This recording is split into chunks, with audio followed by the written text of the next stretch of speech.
Then we can get going with the stream. Let me get rid of all this. Sorry about that. All right. How's everybody doing? Yeah, thanks, man. Fucking stream, dude.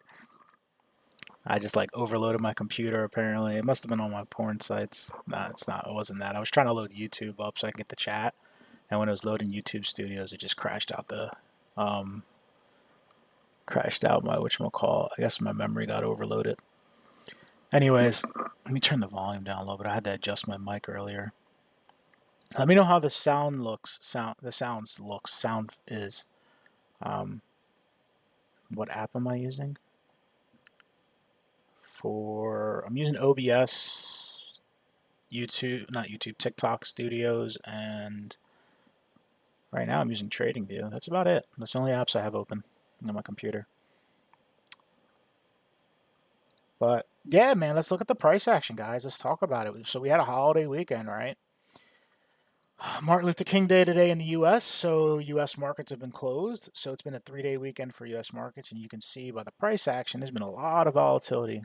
I did see SPY is down, and a lot of things are down, except for silver and gold. Let's talk about it real quick. What's going on? So I want to talk about silver real quick. Silver is flirting with a potential breakout or false breakout. Still trying to determine what's going on with silver here. How do we get into an app to do stocks? What do you mean do stocks? You mean trade them? You gotta get a brokerage, or you gotta trade on an exchange if you don't want to trade the crypto. So silver is flirting with a little bit of a breakout, right, on the daily. You can see we had a daily close above it, but now we're starting to push down. So really what's happening on silver, let's just kind of break it down on the lower time frames, and we'll kind of go over some gold, we'll go over S&P, NASDAQ, then we'll hit Bitcoin and the cryptos. So silver's been in pretty much a consolidation. We had our impulse up, and we've been consolidating after we put in a high around 94. And we kind of been chopping around here. We're getting a push up. We actually broke it over the weekend, but we're starting to break back down into previous, where we were previously trading. This was not once resistance. We're trying to flip it as support. If we can't flip that 93.94 as support, my guess is we're probably going to come down and attack this CME gap we put in over the weekend. Last week on Friday, we closed silver out around 90, and we pumped up over the holiday weekend. So it's going to be interesting to see what happens.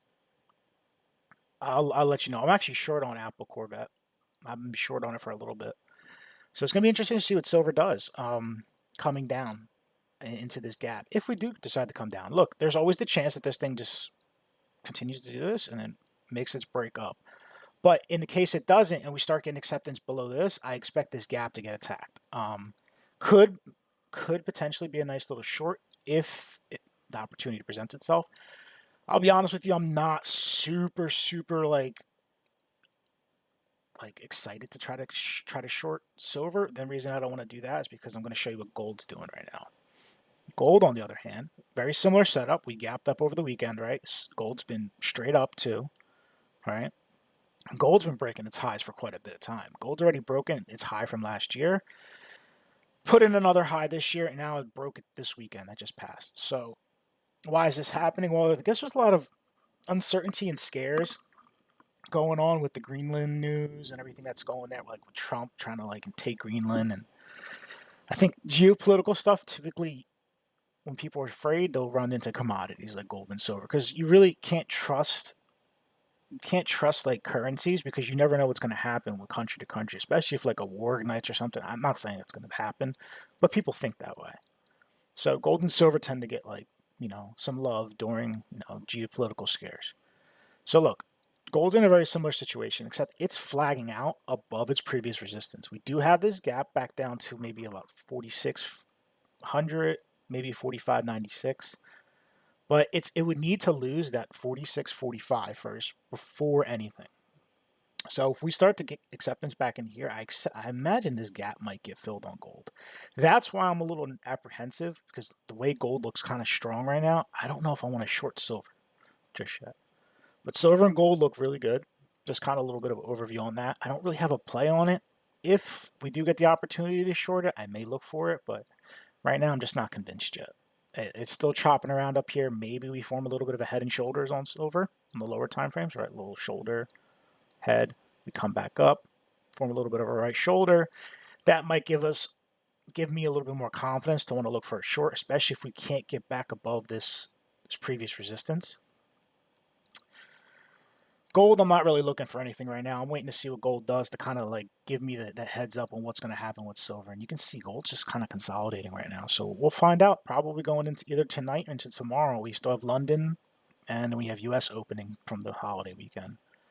Let's go look at what the stock market's been doing. So somebody actually mentioned it was down $6, I think, or 6%. No, it wasn't 6%, $6. It closed at 69.40. I can show you the gap on S&P right here. So we closed up here on Friday around 69.37. We are now sitting around 68.74. We put a CME gap to the downside. So it's kind of the opposite of what gold and silver are doing. So you see the picture I'm painting right now? They're kind of inversely correlated. When gold and silver go up, stock market goes down. So it'd be interesting to see what happens this week with this gap here. What I'm really more focusing on right now is look at this trend on the S&P. This trend started in April of last year, and we've been holding this trend. We just breached it. It's a pretty good one too. Look, we got a daily close below it. I think this week's going to be a pivotal moment. We're starting to get, and look, I don't want to get super bearish here. We're starting to get what looks like a head and shoulders forming, right? You got the shoulder, the head, and we're starting to come down towards like a neckline. So if this thing pops back up, even if it does come back up and fill the gap, if it puts a lower high in, that's bearish. That is telling me there's possibly a reversal, like a macro reversal here. This is a daily chart. So I'm on watch for this. Could be an epic short. Look, I don't know if anybody's like super bullish and like they're hoping for more upside, but I'm just going to paint a picture on just a higher time frame of why I'm kind of like leaning more bearish bias. I'm going to go to the weekly chart and just show you. We've been in this channel on S&P for quite a bit of time, banging our heads on the tops, right? And we're right up against it again. Started back here in 2017. It probably goes back further than that, honestly. I could probably draw it further. But look, we're right up against the top. And we're breaking up trends. So it's starting to show some signs. And I can actually show you something on the weekly. So I want to kind of point this out for anybody who's big on traditional markets. If we print another weekly red candle here, this is going to cause our momentum oscillators to roll over, right? If that prints red, this is going to roll over. That is going to print a bearish divergence on the weekly. That'll be a big warning sign to everybody, like anybody in the market. The last time we had a bearish divergence on the weekly was right back here, right? Bearish weekly divergence. Look, high, higher high, momentum was shifting down, and we got a 20% drop in the S&P. So something like that happens again. I mean, what's to say we don't get another 20% drop or even a 10% drop? Something significant. You know, a 20% drop would take us to back down to the bottom of this channel. Now, how convenient is that, right? So I'm not predicting what's going to happen, but this is what I'm seeing and the charts are conveying to me. So I'm on alert right now. I'm on alert with the markets. I think that we need to be. This week's going to be pivotal, very pivotal. And we've been talking about this for the last couple of weeks. Like, you know, we're coming into a crunch with these things. They're going to have to make a decision. If I go into the Nasdaq's not looking too much better. It actually pierced its trend as well. Now, we don't really have. We've already actually experienced a weekly bearish divergence. Now, this is weekly, guys. You can see as the momentum shifting down. Like, it's just generally shifting down, the momentum, right? What's price been doing? It's been going up. That means the volume is fading. People are selling, less buying pressure.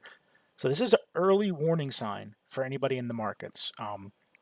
That doesn't necessarily mean it's going to happen. Bearish divergences get voided out all the time. It's not an end-all be-all, but it's something to pay attention to.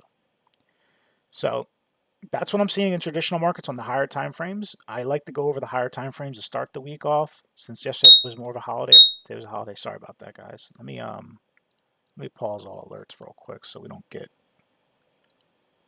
so we don't get any alerts on here. I don't want you guys having to hear my my 1,000,001 alerts going off. Looks like BTC getting a little pump up.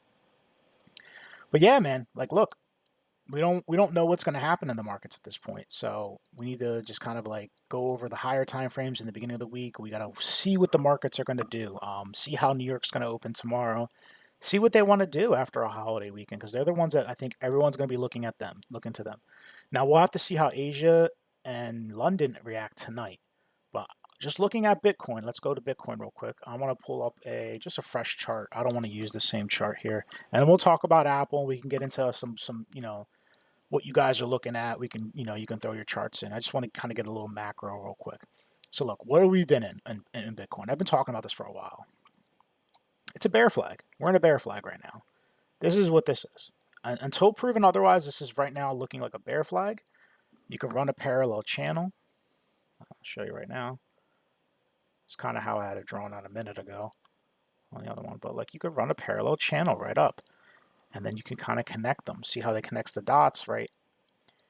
You got your highs, you got your lows. You can obviously make this a little bit shorter than that. I can probably lessen this. I don't know why I have this thing so far out. It's because I drew it on the weekly. So look, we're in a bearish channel. We got a rejection. We came up. We attempted to we did actually break, which is good. So we had a daily break, right? This is good. The daily is continuing the uptrend, but we're having a pullback, which is to be expected. So where could this pullback go to? That's really the question we got to ask ourselves. So we're going to go down to the 4-hour real quick. Let's take a look at some levels on BTC, kind of map them out real fast and see what we got. So look, the one thing I am watching, we do have a little bit of a trend inside of the channel running up to where we're at right now, kind of just below where price action is. But again, we haven't taken any liquidity. So if it bounces, it's going to have to bounce soon. Otherwise, I'm fully expecting a sweep down here. So if we don't bounce pretty soon, I think we're probably going to make our way back down to this level right here. Possibly 90K, maybe even as low as 89 like 5. Now, why does that make sense for me on BTC? Well, it kind of lines up with if price action were just to kind of drift down here, right? It would line up with a bounce at the bottom of the channel again. Now, that would be a decision point. If we were going to truly bounce, if we were going to do it there, or we're going to probably roll over and just die. Maybe put a lower high in and then we roll over. So we're kind of coming up to a decision point. BTC is in a downtrend. There's no denying that. Alts are in a downtrend. If you're an altcoin holder, do you think natural gas keeps running? We'll take a look at it. Just hold on to that. And I'm gonna check out natural gas and I'm gonna look into Apple and all that stuff. So look, this is what I'm kind of watching on the higher time frame. If you're in the Discord, you know this because we've been posting this stuff, kind of keeping an eye on it. Nick actually did a market structure and like a weekly open yesterday. And we talked about like the potentials, like if we start to fall, like these are the levels we could come down to. So it's like we got to make a decision soon. So I think this week's going to be big. If the stock market falls, you already know what's going to happen to Bitcoin. It's probably going to come down with it if you are a crypto person. If I'm looking at, let me go look at others real quick, and then I'll go into other stuff. Others is just it's just basically all the altcoins. It's the aggregate of the altcoins minus excluding the top 10, which is like Bitcoin, Ethereum, and that kind of stuff. But look, we started a little bit of a rally, right, back in December, and we've been holding this trend. Well, we double topped, we swept liquidity, and we lost trend. We've gotten to break a structure on the daily. We lost the daily low. So that's a first warning sign here. So look, others needs to actually come back up at this point and break this high around 237. Otherwise, anything below that is a downtrend. We're in a downtrend at that point. So any lower highs is going to basically, it will be flirting with potential daily market structure shift. For altcoins, it's not going to be great. So just letting you know that the trend is down with crypto. So far with the stock market, it's not looking great this week, but look, things could flip. I'm gonna go take a look at Apple real quick. It's one of the ones I've been watching. This was an early warning sign for me. Remember that channel I mentioned on the S&P? Well, you can find the same channel on Apple, except Apple's been kind of front running the stock market. So it already hit the top of its channel.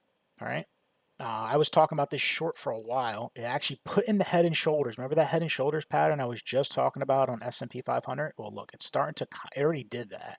Broke down, and we're finding a little bit of support here.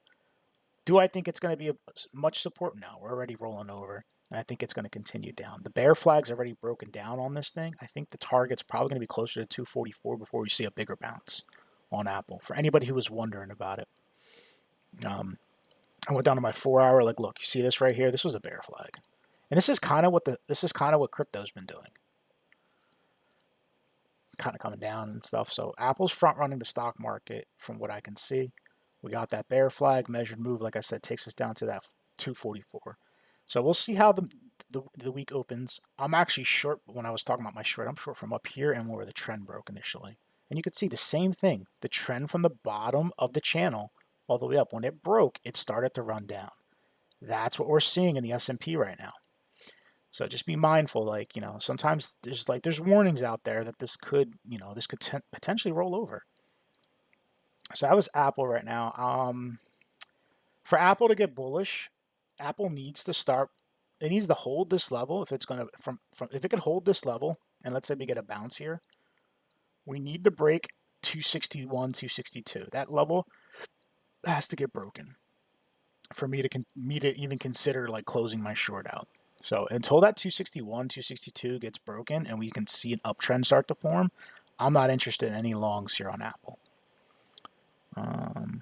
Not my sweet AMD just broke out of the trenches last week. Yeah, AMD's on its own ticker right now. So somebody said they want to look at natural gas. I don't know the ticker for natural gas. I'm just going to type in natural gas. It should come up, right? Natural gas. I think it's this right here. Let me see. Is this nat gas? Tell me I'm looking at the right one, guys. Whoever was asking about nat gas. This is saying ZNG and nat gas. I don't know if this is the right chart. It's NFG. Okay, let me go. I see it. National Fuel Gas Company. There it is. I knew I was at the wrong. I was on some ETF that was pairing it with a ZNG, whatever that is. So look, weekly on nat gas. Well, nat gas already just broke a weekly high. It's got weekly market structure to the upside. Let me go a higher time frame so we can paint a bigger picture of this. Yeah, I mean, nat gas is looking good. I mean, look, it broke out this high right here. Let me just draw some lines here so we can kind of see what we're doing. So essentially this high, which we've banged our heads against once, twice, 3 times, we've broken it.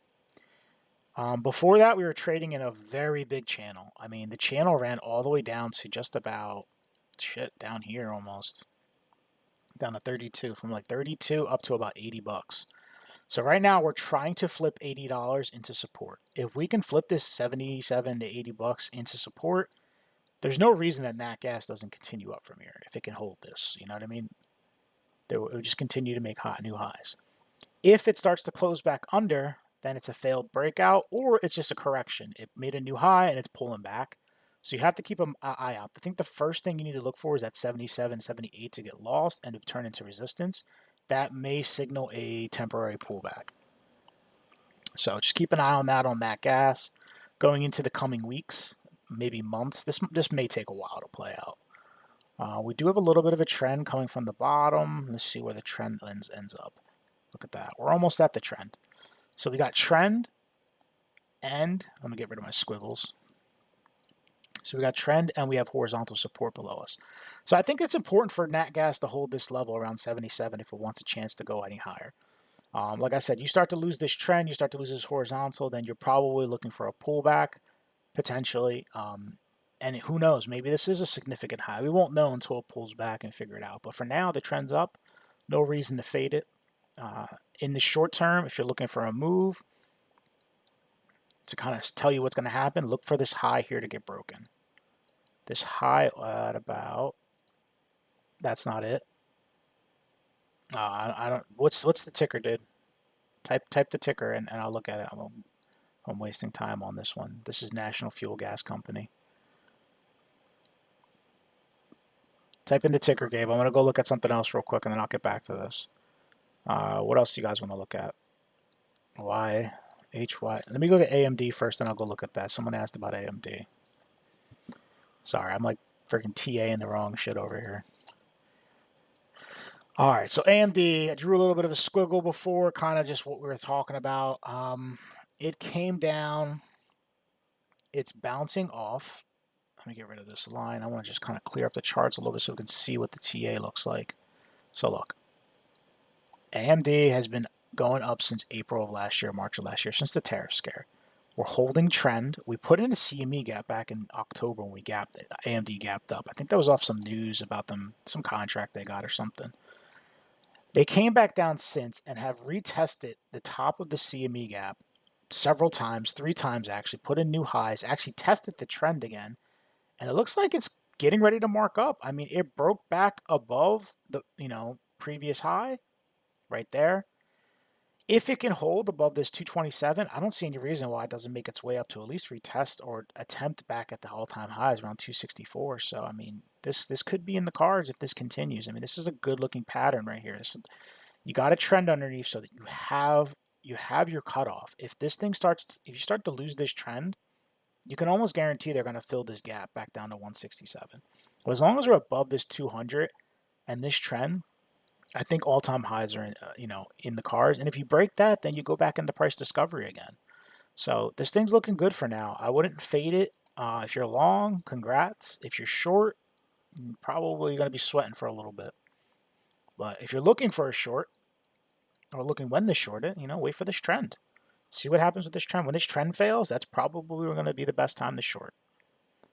So just keep that in mind on that one. That's AMD. YMC. Okay, Hydrocroft mining hole. What am I looking at? I looked at this before, and we were back here, and I said it was flagging out, and it was flagging out. Broke back down and then ran up. So faked everybody out, swept all the liquidity, and started to pump. So this is looking pretty bullish right now. I mean, it was looking bullish back then. This was the level to break. This 31 we talked about. You're breaking. It's broken it. Left behind a CME gap way back here around $20. It may come back for it at this point, but I think right now I wouldn't get in the way of a moving freight train and trying to like wait for that. So for now, 31 support until it's not. You're coming up against the previous little bit of a cluster right here. See this little cluster? We're kind of hitting that right now. That's why we're starting to chop up. But if you make it through this cluster, I mean, 43 is your next target. About right up there. So if you can hold this support around 30, you could make your way back up to 43, depending on how this plays out up here. So to the downside, I mean, look, like the only thing is you lose 30, 130, and then you start to flirt with potentially coming down and filling some of these lower levels and grabbing some of the liquidity down here, and potentially that CME gap we left behind. But that's a far way away from what I can see. You have to lose this level first, and then you'd have to, start losing, lows that we put in on the higher time frame. So this is the daily low down here at 25. So even if it did technically deviate below this, as long as it doesn't take this low, it's still in bullish market structure. So this thing's looking good. It's looking strong. Let me check out the volume, and I'll check out some other stuff on it real quick, and then see if my Nat Gas guy came back in with the ticker. Maybe not.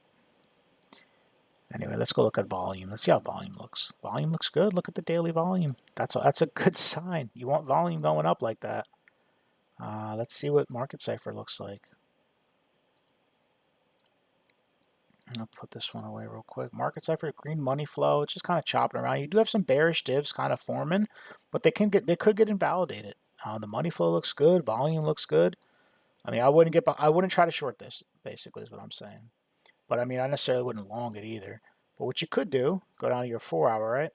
See what's happening on the 4. Right now, you're starting to kind of consolidate a little bit. So you got a little bit of a high here that's getting put in, and you got a little bit of a money line. Well, maybe not a money line, but like kind of like a pattern. Maybe if you go to the lower time frames, it makes more sense. It does a little bit. So we could be putting in a symmetrical triangle here, or not symmetrical, a rising triangle, ascending triangle. Ascending triangles have a more probability of breaking to the upside, but we'll let this thing form a little bit and see what happens. But if it starts to break above this 35, 36 level, I mean, the measured move on this thing, let's see what that takes us. I think it takes us up to that 43. Nah, it doesn't take us to the 43, but it takes us pretty close. So it could pop us up if we can consolidate and break out from there. Let's see what that would actually be. It would make sense. It would take us up to like right here. So this high right about there. Sorry, guys. Make sure I'm not getting texts from the group. Fucking Ben's oh, I knew Ben was texting me. Every time my phone goes off when I'm on the live, it's got to be Ben. What's up, Trending? How are you, dude? Or Dudette? Not sure. I'm just gonna. I don't want to assume you're a guy, but I think it could take us up to here, which would make a lot of sense, right? So this is looking good. I wouldn't fade this thing. Not yet. If you're long, I mean, volume's good. I think a good invalidation right now will probably be under 31 if you were long to maybe take some profits. Above that, man, just kind of ride it out if that's what you're doing. If that's your plan. But I mean, it's postured bullishly. Like, I can't argue with it, right? All right. What else you guys want to look at? You see all... I don't know, man. See, that's the thing. I don't know if I see stocks dropping, but I do see warning signs in the market that are telling me it could be close, man. It could be time soon. S&P and the NASDAQ have been kind of flirting with their all-time highs and just hovering up there for a while. Haven't done anything. It's like it's getting to make or break. So my bet's on down ultimately, but doesn't mean we can't. It doesn't pop up first. You know, like there's always the chance that they do this, and I'll show you what I mean. So look, they left this gap behind, right? And a lot of times, what you're going to do is you're going to get people over a weekend. They're going to short, and they're going to pile in short here. So what they may want to do tomorrow or this week is they may want to run this up, grab those stops, sweep, maybe even possibly sweep the all-time high at 7,000 before running it down. That's always a possibility. I mean, they can manipulate this thing all the way up, grab all those orders, and trap a bunch of traders, and then send it down. 100%. They don't even have to do that, but they could if they wanted to. Like, I've seen it happen. It's something you got to be prepared for. So they could send it up just to send it down to get people trapped. And, you know, same thing with the NQ, man. Same thing with the NQ. Look, I mean, look at it. It's been teetering off this trend line for a little bit of time. Like, for quite a bit of time, actually. Since November, man, we've been just trending up, right? Look at this. Trending up since last year, and in November, we banged our heads, and we started to establish that previous trend. But the volume hasn't really been painting a positive picture for the bulls. So what we're starting to do is starting to roll over. This is the first warning sign. Do I short here? No, not yet. I want to see how this week plays out. But I'll tell you what, if NQ does anything like I think S&P does, if it comes up and first off, if it sweeps, this is the first high I'm watching is around like 25,800. These highs here.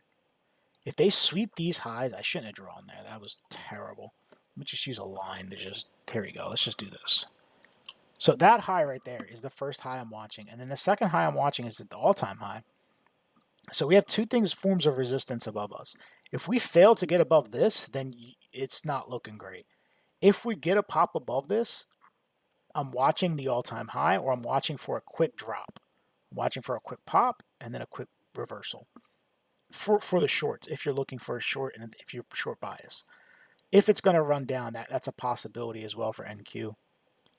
Otherwise, look, man, if that doesn't happen, maybe it's ready to break out. Maybe they're just going to run it back up, fill that gap in NQ, and they're just going to run NQ and S&P up. Again, I don't have a crystal ball. I can't predict what the markets are going to do. I'm just saying what the charts show me. And like, if I had the bet, gun to head, I would probably say downside's more likely. I just don't know when. It may not be this week. It may not be next week, but it's coming. Like, we're getting there. We're getting a little overcooked. We're getting overextended. You can see every time we get so far away from the previous high, we usually come back and test it. We've done it almost every time. We did it back here in 2021, the high we put in there. We came back and retested it. And we haven't come back and retested this macro high yet, right here around 22,300. So do I think there's a chance we're coming back there? Yeah, I think at some point we will. I just don't know when. So I think it's a matter of trying to get yourself positioned or de-risk, which I think that's what's happening. I think people are de-risking. You think we're going up? You might be right. I don't know. We'll see. I'm going to trade it either direction, man. If I get an opportunity for a long, I'll take a long. Do I have any advice on what to do for Bitcoin? I mean, look, nothing here is financial advice. The only thing I can say about Bitcoin is this. If you're looking at it from a higher time frame, just simply a higher time frame, we're doing a lot, very similar to what we've done last cycle, where we've put in a double top right there, slightly higher double top, or like the second high actually exceeded it, and we're back testing the 50-week moving average. We lost the 50-week right over here, and we're coming back up in a bear flag to back test it. That's a bearish retest. We did the same thing last cycle. Same time of the year too, right on the same time of the year. Started in like January and ran up into March back into the 50-week, and then it came back down. So if this cycle is anything like last cycle, and it hasn't been proven otherwise yet, like so far, the cycles are still intact. That's kind of what we're doing right now. So I'm still in the belief that I think we're going to get up a little higher. My target was around 100K. Do we have to hit that? Absolutely not. We can go past that. But I mean, that's what I'm saying. And if we do roll over from this flag early, then I'm going to look for a short. But I mean, I'm not looking to long-term long. I mean, scalp longs, day trading, yes. Swing long, I'm not swing long in anything right now, including Bitcoin. That's just me. That's my opinion on it. Money Mike says we're going up, so he might be right. Where I will entertain a long on Bitcoin. I'll tell you two places I'm looking for a long. Looking for a long either here if we sweep this low wick we put in over the weekend. I'm looking for a grab of that liquidity, and then maybe we SFP and pop back up. The second place I'm looking for a long was pretty much what we talked about earlier, was this trend line. Down around 90K to around 89,500. There's lower levels right here. They haven't come back down here.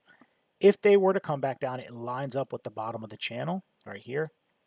So if they came back down and tapped this little area right here, tap the bottom of the channel, that would probably be the last hope for a long there. So I would probably take a crack at it if it looked right. Assuming there's divergences and stuff like that. I'm not going to just blindly long at a level. So those are the two levels I'm looking to long. They're not going to be like hold it to the moon type of things. They're just going to be, look, if I catch a long down here or if I catch a long here, I'm holding it so we get back up to the high at 97. If we don't get back up to the high, I'll cut it. You know, I'll have a trailing stop loss or something, and I'll cut it so I don't lose out on too much profits. How do you find liquidity?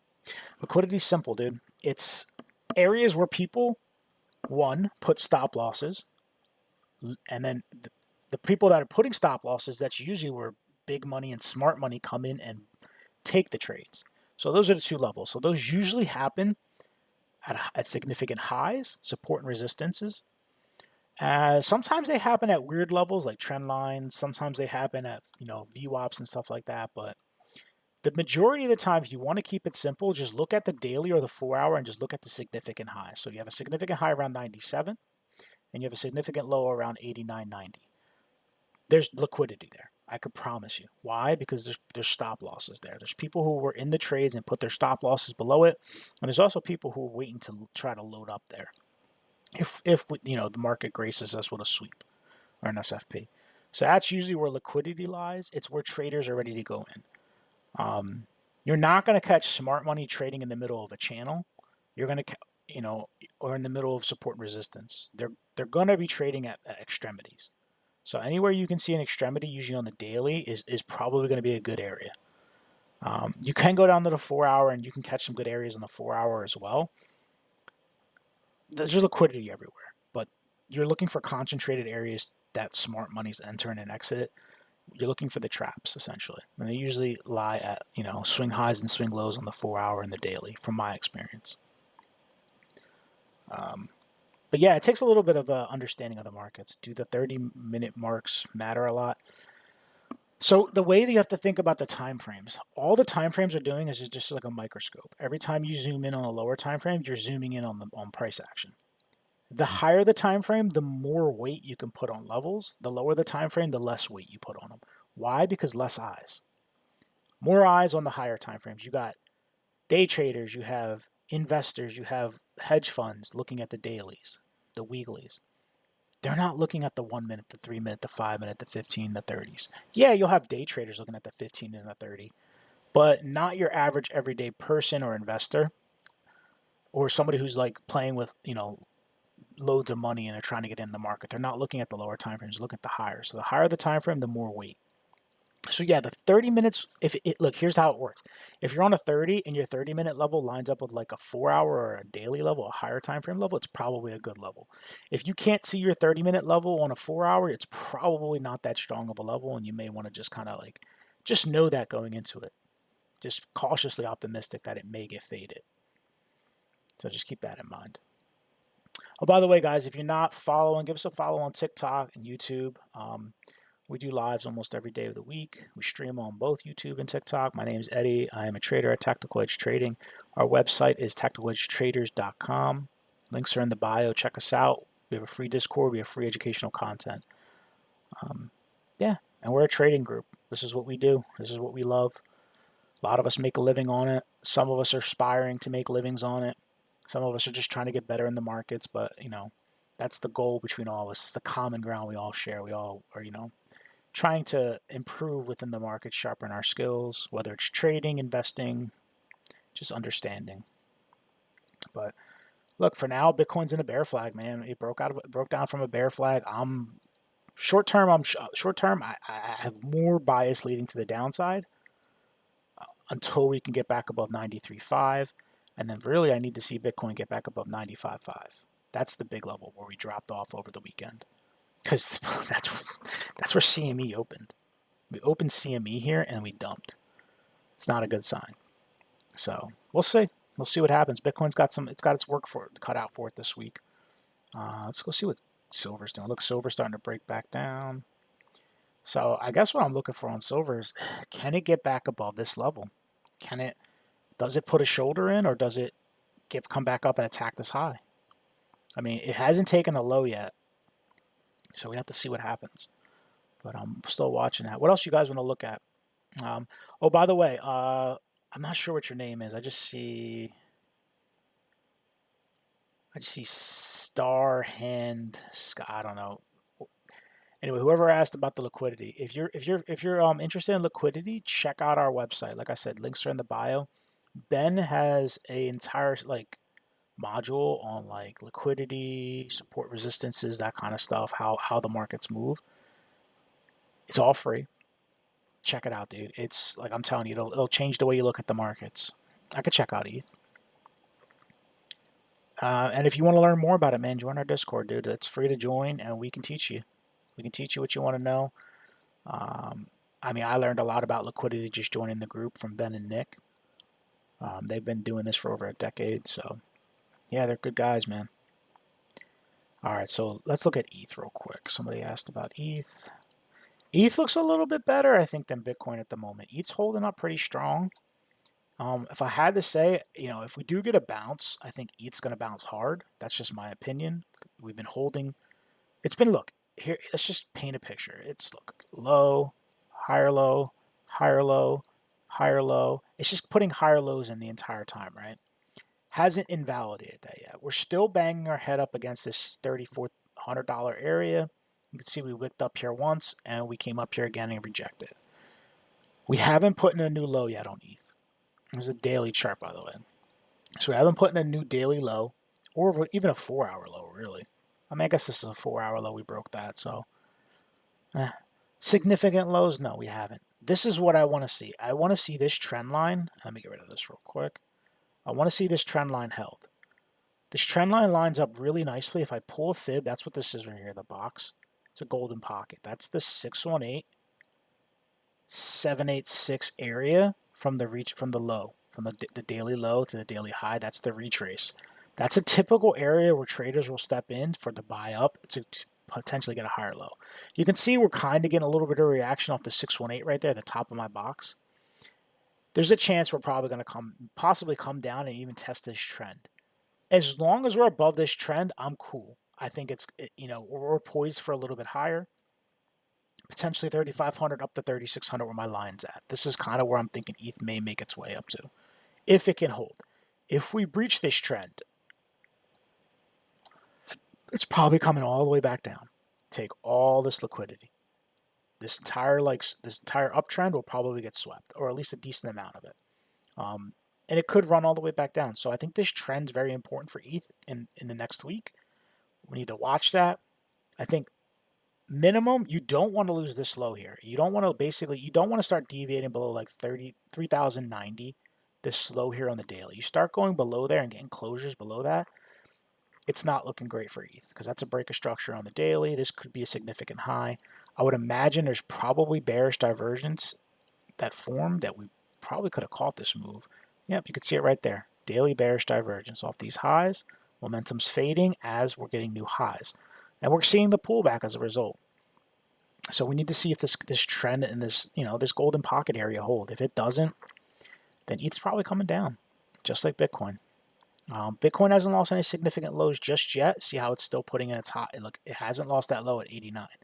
So I would imagine if Bitcoin makes its way down to around 90K, 89K, you're probably going to see ETH make its way down to 31, maybe even 30, 50, like around that area. So somewhere down here, you'll probably see ETH follow Bitcoin because, everything follows Bitcoin. It's in crypto.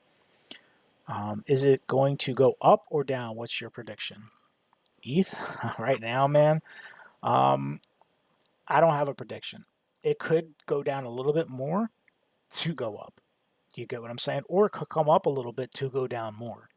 So it's hard to say which direction definitively like that. But I would say I'm going to watch this level to see if there's a reaction, if we can get a bounce. So I'm watching for longs right now. I'm not looking for shorts on ETH. I'm more looking for longs. But look, if the stock market starts dumping, I mean, what do you think is going to happen to ETH? He's probably going down. What do you think about the BTC CME gap at 88,200? There's a lot of CME gaps, man. Where's it? 88,200? Let me see if I can find that on the CME chart. Actually, BTC CME futures. Are you talking about this gap here?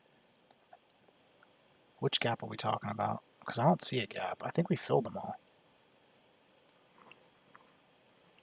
88,200, I don't see any gaps here. I'm pretty sure we took it all because look at all these wicks here right at that level. So, I mean, unless it's on a lower time frame and I'm missing it. Oh, you're talking about this? Oh, shit, this little thing right here. Yeah, you're right. I take it back. You're right. Let's see it. She's talking about this little gap right here.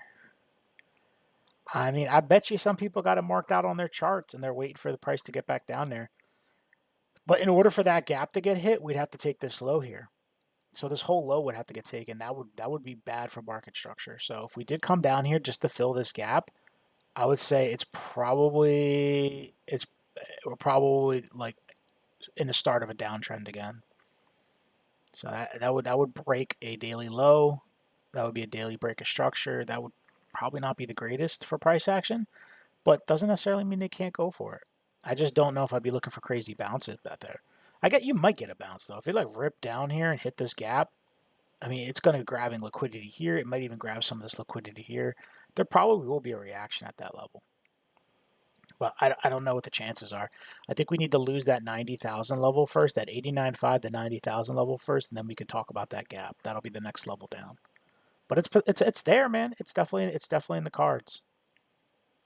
But we have a gap to the upside. Well, we actually don't have a gap. They filled it. They pulled it back up. I guess we don't have a gap. Interesting. Yeah, we'll see. I mean, I could tell you right now, if this bear flag breaks down, right? This little bear flag. The measured move takes us to just about that low. Takes us back down to that 89.5, 89.6 area. So I'm short on Bitcoin, by the way, if anybody was curious. I took a short before we entered. I'll show you the short. A very simple short. Take a little trend right here. This is how I trade, by the way. So this is the CME chart, but when we lost the trend, I waited for the back test and then I went short. That was pretty much it. You can see a little clearer on BTC. So I waited for the back test here. When it started to fail and start to roll over, there was a little bit of divergence on the lower time frames. There were some triggers that gave me the money flow coming out. I just didn't like the way it looked. You see the hidden bearish divergence right here. Momentum is shifting up as price is shifting down. That's a continuation pattern. That was enough for me to take a short. So I'm short. I'm sitting there. We'll see what happens. My target's around 91, but I also have an alert set around 91,800, this low, to see what happens when we get there. Because there could be a reaction there. They could just be going to sweep the low from the weekend. So we have to keep that in mind too. There's always potential with BTC. That level could just be the target. We won't know until we get there. So, but that's why I have alerts set. Appreciate the follows, guys. I just saw it jumped up. I have Ben told me I had to get 9 follows in the text. We're trying to get to 1,000 followers on TikTok. I think we started our TikTok a few months back, and we're like a few short of 1,000. I think we might have hit it with the 9 follows. So I appreciate it, guys. I can go talk shit when I'm done. Tell them how great of a streamer I am. What else you guys want to look at? Toss your tickers in the chart, in the chat, guys. Oh, Oracle. I missed that. Let me go look at Oracle while I'm waiting for other stuff. I wonder how Oracle's not going to be open just yet, so we won't know till tomorrow, really, with Oracle. All right, so look, I kind of drew a line here. It's the same analysis. I'm not going to try to like sugarcoat it and pretend like it's different. We need to see how it opens tomorrow. But assuming it opens at the price action where it's at, there is a gap above on Oracle and there's a gap below, but we filled the gap below. So my guess is we're probably going to come back up and fill that gap above. So right now I want to see if this trend holds that we're on, this little 4-hour trend. You can see we're kind of like hovering above it. If we start to lose it, then I think we're probably coming back down to retest these lows at 177, potentially lower, because this could just be a bear flag. Continuation pattern to run it down a little lower. You see what I mean? Little bear flag here. If we can bounce, then I think the target, easy target, would be that 217, 218 to the upside, that CME gap that we have above. And if we can break that 218, maybe that 220 area, then I think we could run it up a little bit. This thing could run up pretty hard, back up to like the high 200s. So Oracle's kind of in a spot. We need to see what happens tomorrow when the markets open. But it's in a decent area. Let's see how it opens up. If the tariffs on Europe get announced, might dump the markets this week. When's that supposed to happen, Prince? I didn't even know about that. Are you from Europe? I guess it makes sense if you were following it and stuff. I probably should follow a little better. Yeah, let me know what day that's supposed to be happening, if there's a day that they've announced that. Yeah, I want to see what happens with this flag right now on Oracle. Because look, even if it is a bear flag, it could still technically, right? Could technically still bounce back up to the top of the channel and then hit the CME gap, then dump down. So that's still a potential as well. But for now, we'll see if it holds. If it can't hold this 189, 190 level, and we start to see it's breaking that level to the downside, then I think we have to be a little bit more worried. Ben's texting me again. I gotta stop looking at I'm just gonna tell him not to text me. I'll put him on silent. Is he in the chat? So they're supposed to take over Greenland and Trump threatened tariffs on Europe. I'm in the U.S. Yeah, you're paying attention more than I am. Do you know what day, Prince? Like, is there they have a day like they're expecting the news on that? Thoughts on Nvidia? I could check out Nvidia. Wow. I actually tried typing out Nvidia. Let's start with a weekly. All right, so Nvidia, look. Nvidia's looking a little toppy to me. I'll explain why in a second once I get rid of these little things. There we go. All right, so we've had an uptrend. We've been in an uptrend for a while, and we're starting to fade a little bit, right? We popped up, we had a little blow off top, and then what do we have on the weekly? This is my first sign of a bearish, that we could be pulling back. That's a bearish engulfing candle. The week before, we had a green candle. We took it all back the week after and actually closed lower. If you actually look at the bodies of the candle, the body closed lower. So that's a bearish sign right there. That could be a topping signal. Could it go higher? Absolutely. But for now, what I'm seeing is this. You got a high, a higher high, and now you're starting to form a little bit of a lower high. It's starting to look head and shouldery. It's not confirmed. To confirm it, we'd have to break the neckline. Neckline's this trend right here. It's a complex It's a complex head and shoulders, essentially. They're not perfect, but you can see like that's the pattern that's forming. So if we lose that low, essentially, if we lose that 170, that would be a confirmation of the head and shoulders pattern. That would probably take us back down to this high here. If I take the measured move, which is the head down to the shoulder, I mean, that takes us down to about 135. That would take us back into these back into this level here. If we did break down, if we can hold, and let's say we put a higher high in here and we invalidate the head and shoulders. Let's say we could do that. Higher low.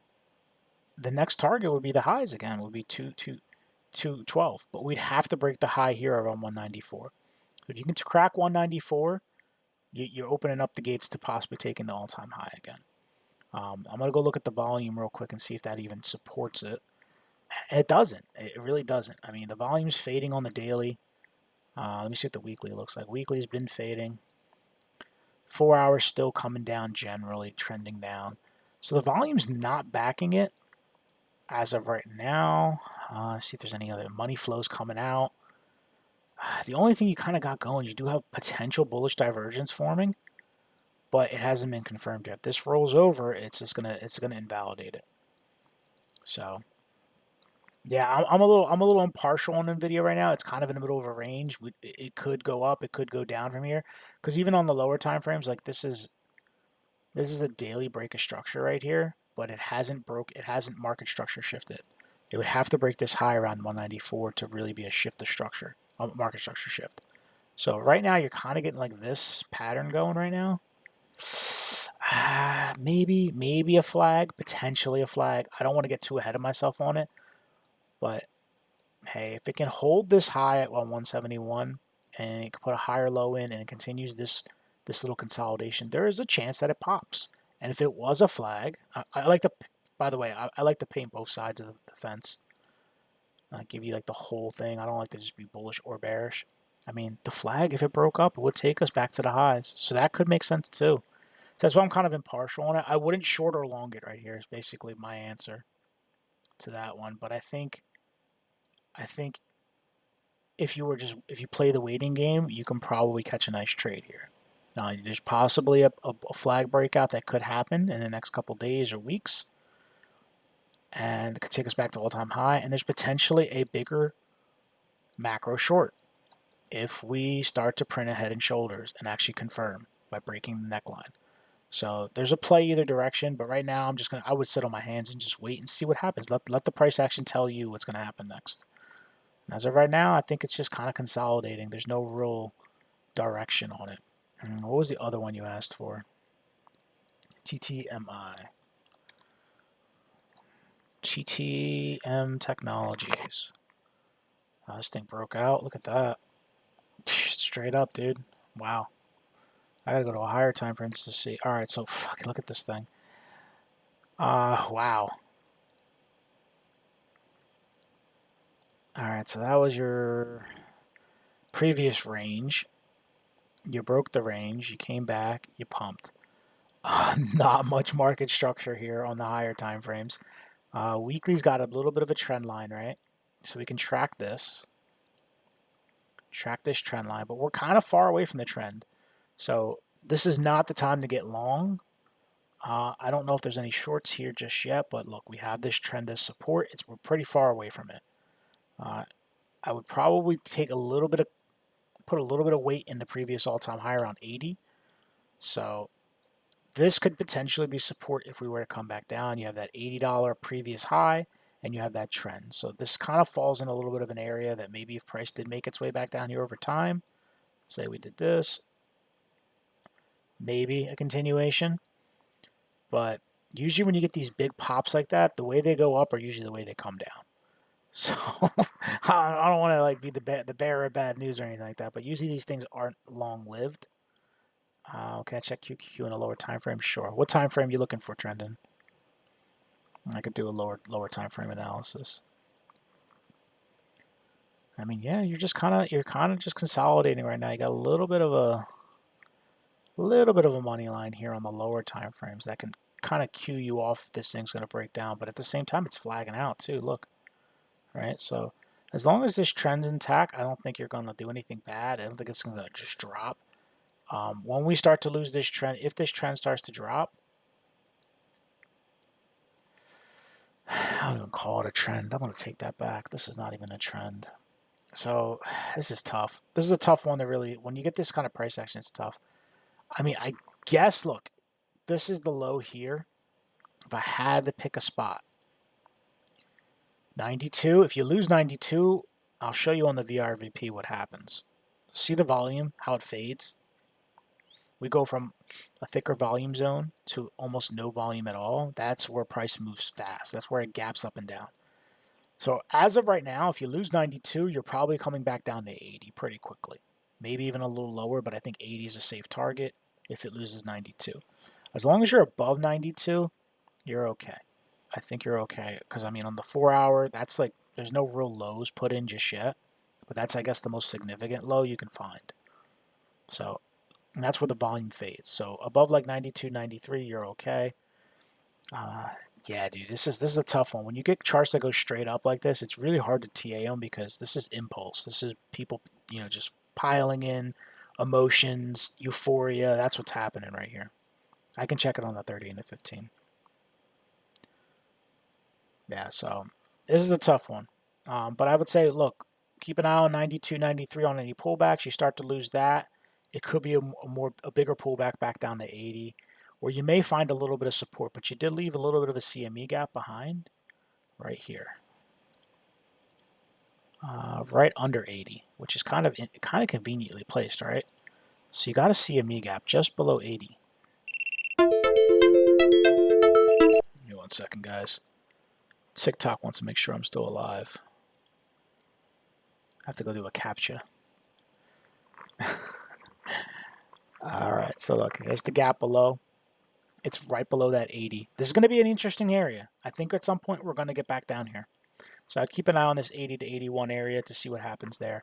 If you lose 92, I think there's a pretty fast move down here. I don't know how I would trade this necessarily. It doesn't look like I would want. I wouldn't short this right now because there's no market structure to short. We need to see a little bit better market structure form to kind of convince, maybe like a true top form. But for now, you got this little bit of a downtrend on the 1 hour you can track. As long as you're below this trend, I think, the local trend is probably going to be down. All right. So we'll see what happens. You got a little bit, you're flagging out a little bit right here.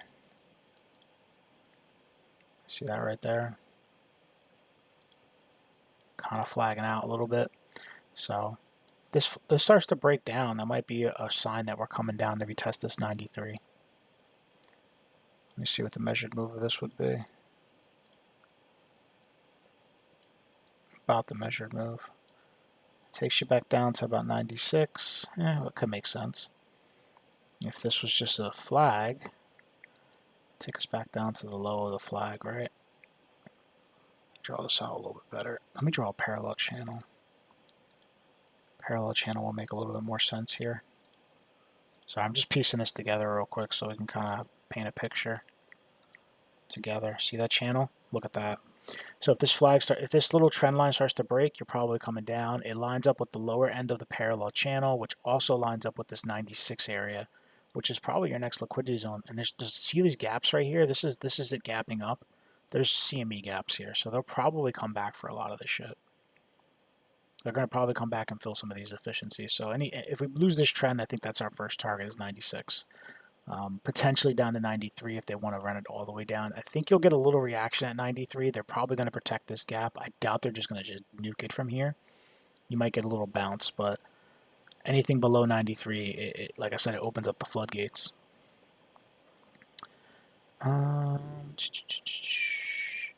Tactical, please do RZLV. They beat 2025 big time AR, but growing. Okay, I'll check that out. Let me just do NASDAQ real quick on the 15 and 30.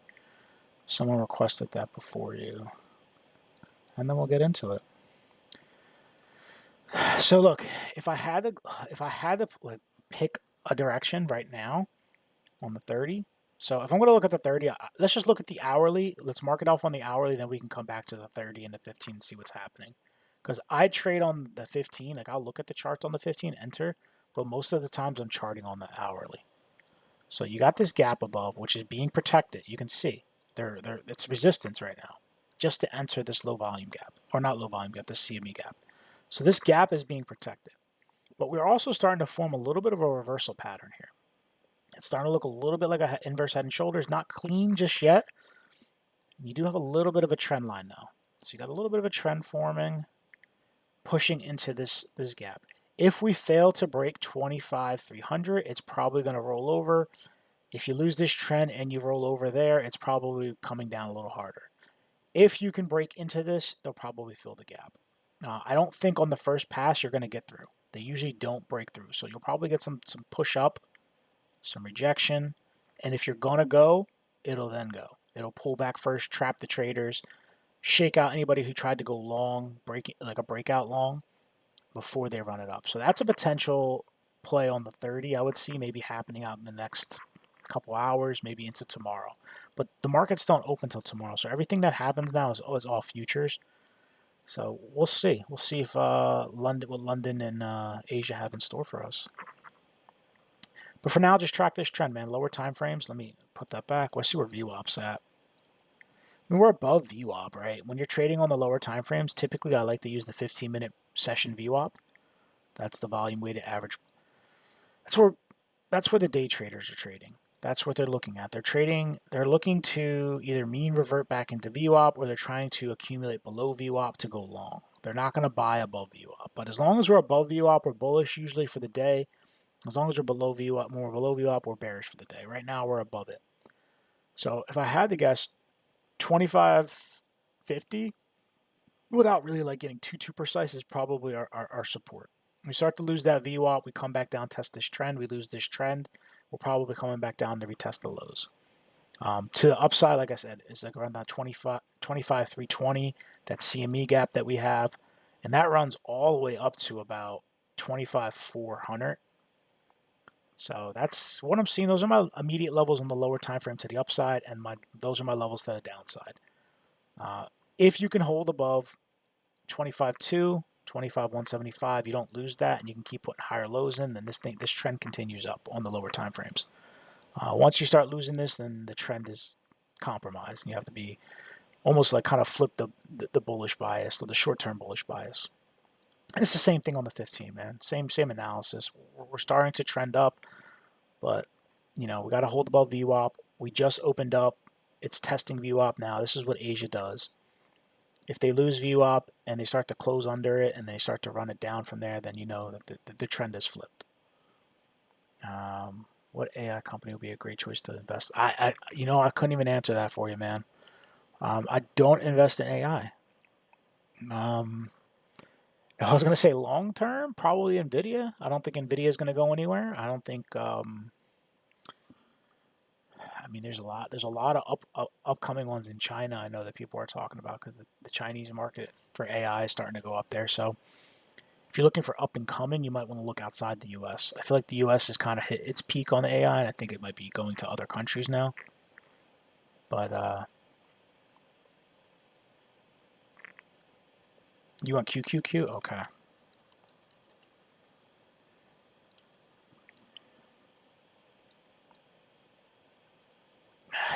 Well, the QQ's not open yet, so this is all just speculation. But look, assuming it opens where it's at on the 15 and the 30, you're underneath VWAP here, right? You're flagging out under VWAP, so that's not a good sign. The trend has been down, right? High, low, lower high, lower low. So if you fail to break, if you can't get back above 62, let's just call it 622. If you can't get back above 622, then I would imagine this Wick's probably coming next around 619. And then if you go lower than that, you're looking down to around 617, maybe even down to 615 if this continues down.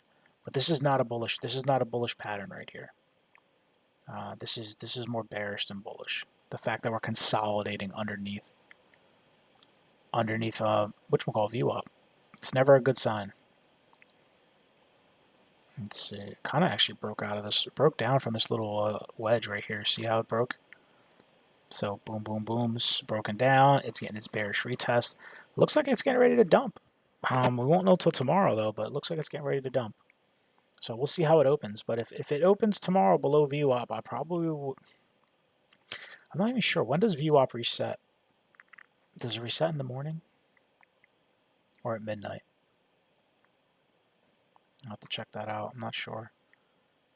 6:15 overnight.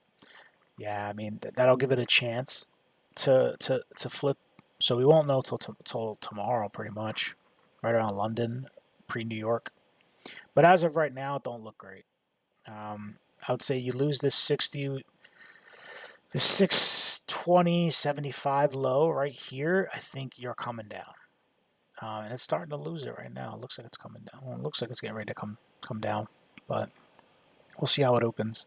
To the upside, I mean, look, you got to start breaking these highs, man. You got to get back above 622. Below 622, you can see how it's like it's just failing. You get back above this, you can prove that, like, you get traders to go bullish again in the short term. Below it, I think it's bearish. Overall, the pattern, I mean, you're just in consolidation, but this is not a good sign on the 4-hour rate. I'm going to take VWAP out and just show you. So to kind of understand what's going to happen on the 30-minute, you need to know what's happening on the higher time frames, and this is not a good look. You get a high, a low, a lower high. So that's a break of structure. You lost the previous 4-hour low. So if you lose this low around 6:15, that's a market structure shift on the 4-hour. That's probably a sign for a bigger move down. So this is your big level to the downside, 6:15. And your big level that you really need to break to the upside is the level we kind of talked about. I mean, on the lower time frames, you need to break this high that we've been banging our heads on around 623. And then to flip bullish again, you got to get back above this, about 626 on the 4-hour. See that? That's kind of like your high. You need to get back above right here, 626.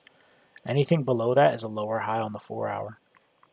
Simply put, you can even see we have a trend here too, kind of coming down.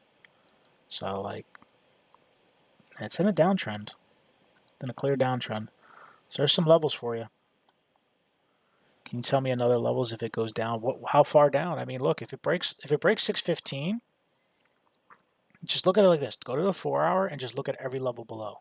I mean, it's pretty much what it comes down to. If you break 615, your next level is not down till 610. If you break 610, your next major level doesn't come till 600. And it kind of just does that over and over. And it's just because it's all a trend, dude. Look at this, all in a trend right now. It's a giant trend that actually runs all the way back from here. Same thing on the Qs, on the NASDAQ. So we're like just below that trend right now. So you lose this trend. I mean, realistically, you could take the entire trend back. But I think the big area you would end up getting a nice bounce probably around this level right here, around 580. That's a bigger, higher time frame level. I would say we probably get a little reaction there because look, we banged our heads once, we flipped it, turned into support once, twice. I think it's going to hold the support again, but it might not be like forever. It might just be a quick wick back into it, and then maybe you get like something like that, a little bounce, and then boom, a bigger dump. That's always a potential. So that's a bigger level to the downside I'd be watching. Does that help, Trendon? Should you go short? I would say wait for this week, man. Wait for the week to open up. Wait to see what the market does. Let the market tell you. I would say right now you wouldn't. There's no confirmations to go short. The market's not open. You don't know what the decision is. Wait for them to pick a direction. They could open up. It could look bearish, and they open up and rip it right to the upside. I've seen it so many times. So wait for the volume to come back in New York and see what they do. I'll tell you what, if you ask me the same question tomorrow night, I'll probably have a better answer. So once the markets are open, I'll have a better answer for you. Let's see, THC. What's THC? I don't know what this is. Oh, I got to do RZLV from Matthew as well. So let me get that after this one. All right, Tenet Healthcare looking a little toppy. It's been looking great though. I mean, look at this thing. It kind of looks like the Nasdaq. It looks like the S&P. It's just been running up, right? But what we're starting to see here is a little bit of a top forming. It could just be a consolidation, but if I go down to my daily, right, you see how let me see if I can get a line here so I can show you guys.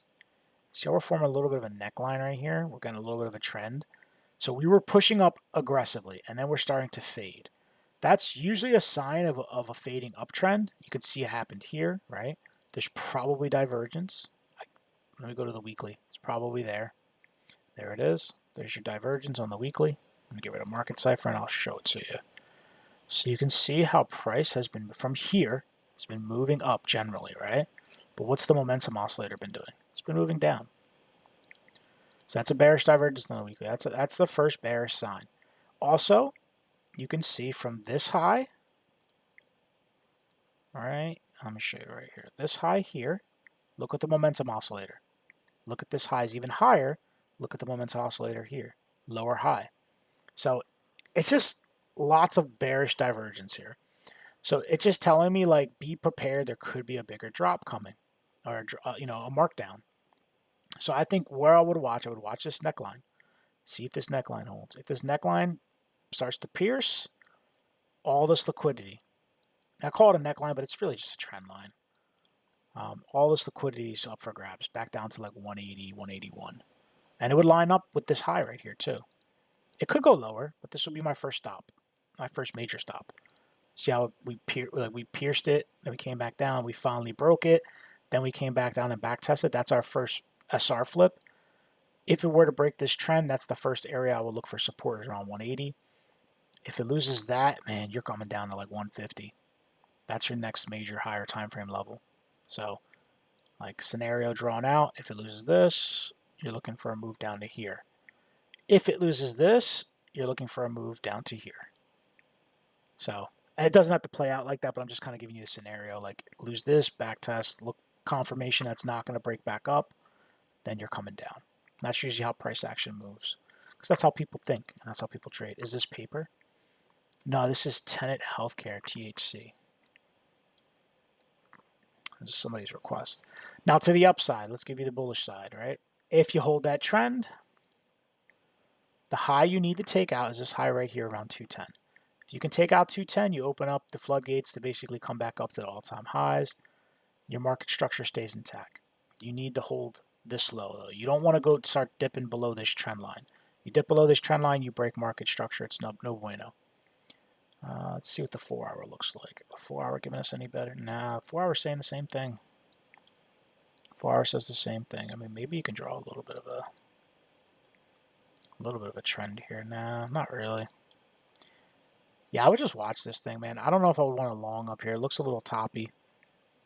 It could spike back up. Like, it could easily spike up and then come back down. But really, the high you got to break is this high to remain bullish on market structure.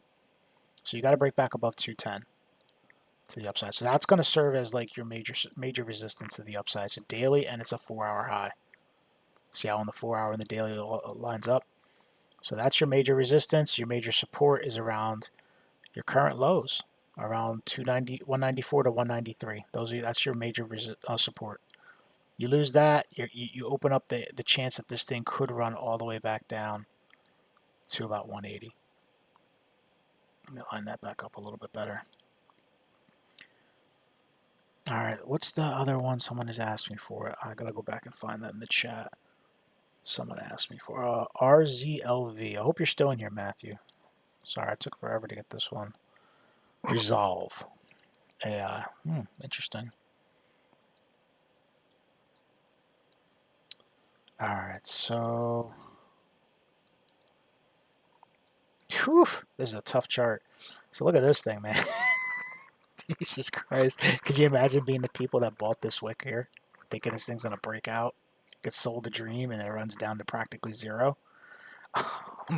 On the plus side, here's your floor. All right, that was your floor. You bounced, you deviated, you reclaimed it, you pumped. All right, you broke that previous high that was holding you in. Now you're putting in a higher low. So this is a good sign, higher low.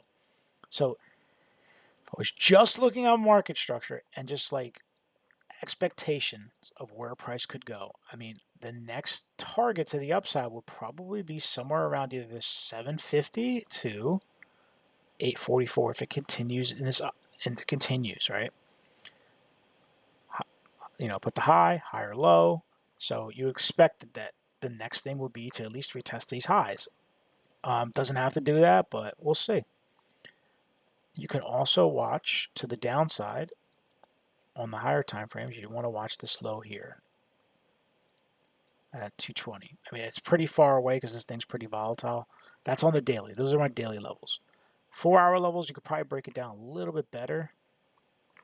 So you got a 4-hour level right here. You can watch the downside around 340, right? You can see how it was once resistance, we broke it, we back tested it.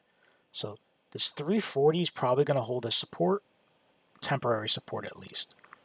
You got a little bit of a trend from this impulse here that's running us up. So that could also be short-term support if we do pull back. So that's one level. I'm looking around 340. If we lose this trend, 340 is probably next. If we can hold this trend, then we continue up. That's all. I mean, it's pretty simple there. If we get back below 340, we're going back down to $2. That's kind of what I'm seeing there. So it could play out like, just to kind of draw it out, like if it breaks down and we start to lose this trend, you know, boom, we hit that, we lose this, and boom. Like that's kind of like where it could go if it loses levels.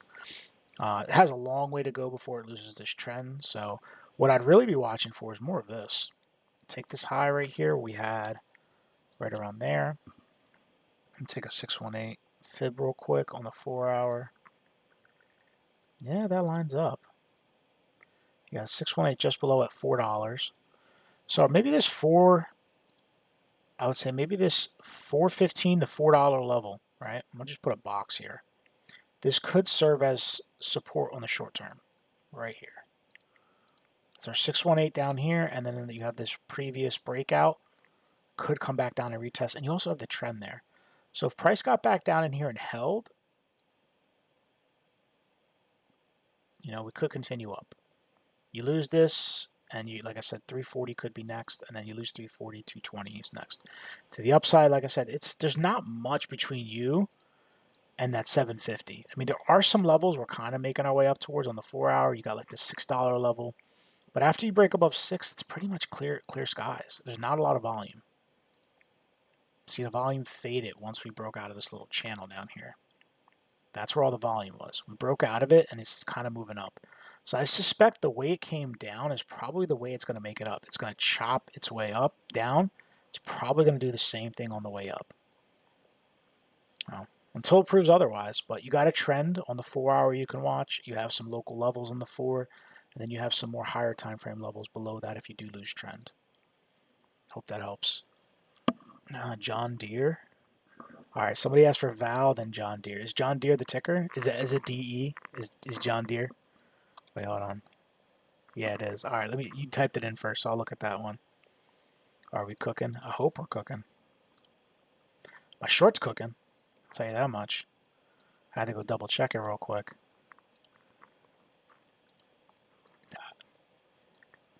Fucking silver's pumping right now too. All right, so John Deere. I'm on the 4-hour. Let me go to a higher time frame first, get a little bit of context. Shit, John Deere's looking strong. All right, so John Deere broke out of this channel right here, right?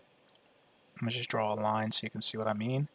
So this was a consolidation range. We were channeling from fucking 2021. Holy shit. That ain't for the faint of heart, right? So this is consolidation. We just broke out and we're starting to flip it. Normally when this happens, this thing keeps running. If I were to take, I think I've TA'd this by the way before, because this is looking very familiar to me. This is a bull flag, and that's the channel. I mean, the breakout could take you to like 800 bucks. Could take you to like $800 over time. It's gonna take years though. That's not a tomorrow thing. Could take years, but I mean, it's poised for a big move up. If we were going like a smaller target, right? Even a smaller target would take us up to almost 600 bucks. The key here to remain bullish, just got to hold this 450 level. That where we flipped as support. As long as you're above 450, I mean, you can consolidate up here for a little bit and build up for the move. The minute you break back in, not the minute, but like if you do break back into this range, well, this is just how every range play works. If you get acceptance back into here, well, then you expect that you're going to come down and start taking some of the levels out below.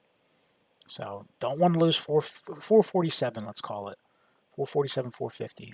Above that, it's bullish, man. Right now, your most immediate resistance is the high. It's all you got above you. So keep eye on it when it gets up to about 535, 534, 535. That's around the all-time high. Could be like some resistance there, and it may not be ready to break out yet. Maybe it's just going to do this for a little bit. You know, these things could just chop around for a little bit before they actually do make their move. But for now, it looks good, man. I wouldn't fade this thing. Let me just check volume real quick on it. Make sure that the volume supporting this is not getting faded. That's the weekly chart. The volume is really good here, right? When we came down into support, the volume started to pick up. That's a good sign. That means buyers are stepping in. Now, but it is fading now as we're getting closer to resistance. So from here to here, like the volume picked up, so it's pushing. So if volume doesn't pick up as we get into resistance, then you have to you imagine they may fade this. So for now, the range is about 447 up to 534. You lose that range low, and you break back into the previous range, and that could take you all the way back down to potentially even down the low around this low right here. So potentially down to 280. But I'd say there'll probably be some pit stops around 400 and maybe around 340. These two levels right here. If it does break back into the range, that level will probably hold a little bit, and this level right here might be a little bit of support. So it's kind of what I'm seeing on John Deere. Yeah, it looks good though, man. Are you long on it? Do you own John Deere? We could look at Rigetti. I do gotta look at Val first though. Let me look at Val. Then we'll go look at Rigetti. I have Rigetti actually in my watch list. I haven't looked at it in a bit though. Oh, look at this thing, man. Oh man. All right. Shit. Where do you guys get these? What is this? Can you tell me what this is in the chat, so I know what the hell I'm looking at? Look at that. You take a trend from the all-time high and run it down. We're right up against trend right now. It's crazy. It's mining steel. Yeah, I mean, it's fucking, look at that move it had since March. So look, here's the level you gotta break. This is a monthly level. It's probably a weekly level. Yep, right here. So this is the big level. It's $16. It also lines up with just about this, right around where this trend's at too, right? Now locally, we broke out of a trend. If you just go locally, like right here to down here, just kind of shift it down. It already broke, right? So this is the next major dynamic support. I mean resistance, and this is your major daily, weekly, monthly resistance. So I think 16 is probably going to be a tough cookie to crack. If you can break above this trend and above $16, get some closures up there, solidify yourself there. I mean, there's no reason this thing can't make its way up and start attacking these 20 up to maybe $23, possibly higher. It's going to take a while. This is not like an overnight move. I'm looking at weekly and monthly charts, guys. So this could take years. This could be like the next cycle, you know, for this thing. This could be a couple-year play. To the downside, if we were to get rejected where it's at now, you can see you got a good curve going right there, right? Is there a trend? Can we find a trend? We got a little bit of a trend. So I would watch this trend on the weekly. I'd watch these resistances we talked about. If you start to fade this trend right here, I mean, it opens up to possibly come back down. I'd say the first area of support probably right around $12. And then the next real area, the big area I think of support would probably be down here. Let me actually use the other line. right around here, right around 10. That'd probably be your next big area of support. So keep an eye on this trend for any downside potential. And for now, it's up. It's up until we hit resistance. Right now, I think resistance is around 16. We are filling a CME gap from back in January of 24. You see right there, I've actually filled the gap already. So this CME gap right there has been filled. Maybe that's what it was going for. I don't know if that's what it is, but we'll see. I did leave behind a few CME gaps too to the downside. You can see a CME gap down here around 1330. Maybe it's not a big one though. It's a small little gap, but it's there. Something to keep an eye on. Yeah, I mean, this thing looks alright. Let's see what the volume looks like on it. See if this thing's got some stuff brewing in the background or not. I mean, the volume hasn't broken any new highs yet. See, it's getting rejected right here. This is the high we put in right here, and we're starting to get a double top there. So we need to break that. You need to see volume continue up on the higher time frames. The weekly, it's not really, I mean, the daily doesn't look great either. It had its spike down here when we hit its low and broke out, right? And then it's been pushing since. So let's see what happens when it gets into resistance. This could also be a bull flag forming on volume that could pop up. See the little flag right here? Maybe that breaks up. So we'll see. It's kind of, I wouldn't get too crazy with this thing. It's been up only for a while, so at some point it's gonna pull back. Now, this is a pretty good run. And we're getting up towards resistance. We're pretty close, so 16 is what I'm watching. OCGN. Oh, Rigetti first. Let's look at Rigetti. Make sure I have Rigetti on here. I do. Alright, let's go fresh. Let's go fresh TA on this thing. This is a tough one to chart because of the price action. So, volume hasn't been the greatest in a while since back here. But we had a pop. We had a little bit of a trend line from the beginning that you could have ran. I think we're still above it. Yeah, we're still above the trend, which is good. We're getting close to it, though. And we're also getting close to this. Actually, we're bouncing off that. So see this previous resistance? We're back testing the previous resistance. So it's starting to hold some support. We got a double bottom here on the weekly. The daily, we got a little bit of a range forming or formed. So we need to see what happens. Can it hold or does it break down? This is our range. And you can see we're finding resistance just under this little low right here. So we'll see what happens. I think as long as it's above 2150 and this trend, I think it's bullish.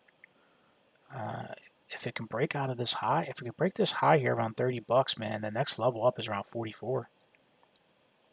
Your next major support resistance is up there. And you can get backing on that if you want to just double test that. Just go pull up the volume. See the volumes below us. If we drop, it could get bad, but there's a gap up. Like it doesn't really pick back up until we get into this area on the volume. So that's the VRVP. Up to about 40 bucks, that's where it starts to pick up again.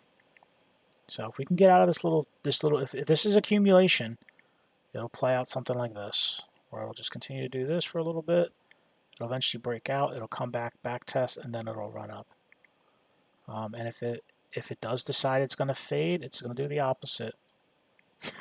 Pretty simple. It'll do something like this. It'll break down. It'll get that back test, fail to break back into the previous auction, run down, and then you start to attack all this liquidity here. This becomes a target. So keep an eye on that for Rigetti. For now, the trend's up. Let's see if it can hold the support around 21, 22 bucks. And keep an eye on $30. If you can start breaking above 30, you probably got a confirmed breakout or continuation of the trend up. For now, but really, for the trend to continue up and to prove itself as an uptrend, it would have to break this high at 58. But that's far away, so we won't get too far into that. Got in at 11. Damn, dude, that's awesome. Congrats. That's really good. You're up big. I could look at Planets. Let me see. Just make sure I'm not missing anything. I looked at Val. I didn't look at OCGN. And then I'm gonna hit those last couple ones I just mentioned. So Ocugen. Did this TA already. I just don't know what the hell's going on here. All right, let me start this one fresh. All right, we're up against resistance. We swept this high here, right? This high right there, that was an SFP. So we took the liquidity and we got a pullback, which is expected when you first get a sweep of a high. The volume looks great. I'm gonna say that right now. The volume does look really good on this thing. On the 4 hour, what's the daily look like? Daily could look better. Hasn't put in a new high yet since this high. The volume peaked out. Hasn't put in a new high, but it's still trending up. So that's good. If you can break this high, I mean, $2 is in sights. But really what you need to do is this. Here, let me get rid of some of these indicators, and then we'll kind of... This is the big level. I mean, if this is a bottom, like a bottom, right? I'll go to the monthly for this. So this is going to be like a true bottom. This is the level to break. It's around 220. If you break 220, you see how we're forming a W formation, slightly higher or low? This thing's going to pop. How high it goes, I don't know. I mean, you're probably going to pit stop around $3, which is this high right here. Right around there. But if it breaks above that, I mean, there's not much volume between us and like some of these higher levels up here. I'm going to pull up the VRVP now. See how it fades out? Volume just stops. So really just got to break out of this range. So get back above $2, $2.20, and then you're starting to open up for potential big move. And that would be a big market structure shift because you got a low, high, a higher low, and if you could break this high here at 220, that's a monthly market structure shift. That is a multi-year. That's like a couple year uptrend that you're starting based on like market structure. Now you go down to a lower time frame. I mean, look, you're still in an uptrend. There's nothing to really say here. You got this trend. It's still there. It's still intact. As long as this is intact, the trend's good on like, the day to day, the month to month. But, we did SFP, so we'll see what happens. Let this thing consolidate a little bit. I wouldn't go long just yet. If you're looking for levels, it's tough. I mean, really the longs are down here, down by the trend. Unless you can flip 220. If you flip 220, then you could probably... Love how this thing keeps moving. So like this 220, 215. If you can flip that, that might be an area to go long. Come wait for the pullback, and then you can take off.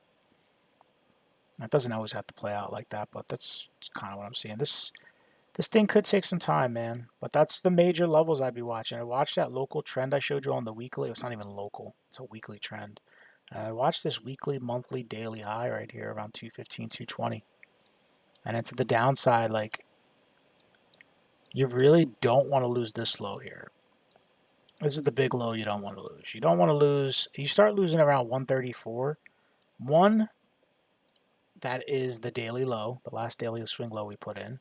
And it also lines up with this trend nicely, right? This low. So if it came back down here and just bounced there, it would be okay. But if it starts to lose it, that's when it becomes a problem. And that's when like the trend starts to flip. So we have to just be mindful of that on the higher time frames. What else are we looking at? Netflix is next. All right. You should put your money in probably Paramount. No, look at Paramount today. Paramount's got a good deal going on. All right. So I'm going to get rid of this little squiggle. We're back down at the trend on Netflix. This trend started back in May of 2022, so it is a multi-year trend that's been running up. We came back down, and we are very, very, very close to the support we were looking for. So this $83 level, $83.40, $83, whatever you want to call it, it's an important level. It also lines up with that trend, that multi-year trend. So if Netflix is going to bounce, it's probably going to bounce from that level. That's like, if it doesn't bounce from there, it's not good. So it's been in quite a bit of a downtrend. This price action, it's been a lot of red candles on the weekly.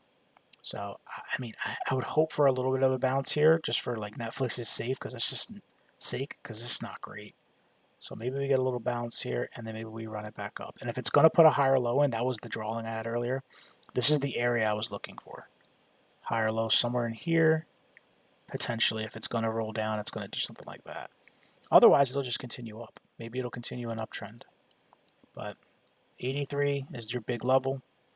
To the upside, I mean, the big level in the daily to break, I mean, you got a little bit of resistance at 94, but the real level to break is about 110. So you really want to get back above 110 to be like super, like that's the real flip on the daily as of now. I think it's a weekly high too. Yeah, it's not really the weekly high. The weekly high comes up a little bit higher around 116, but 110 would be a good start. But we'll see. We'll see if that lines up. But for now, it's down, man. And there's no fading it. No, I wouldn't go fading it at least. You could probably even draw a downtrend. Look at that. So from that little impulse right there, you got a downtrend. So you can track this and maybe put an alert on that. That like this is like how I like to trade. I put a trend line going into some support, and if I get a bounce on support, I don't bite on the bounce. I wait for the consolidation. I wait for the break of the trend, flip the market structure, and then I look for the long. So I would look for something like that. So it's kind of form. If I was looking for a long here. But yeah, Netflix is still in the downtrend. But maybe it flips soon. Maybe it flips soon. Let's go look at planets here.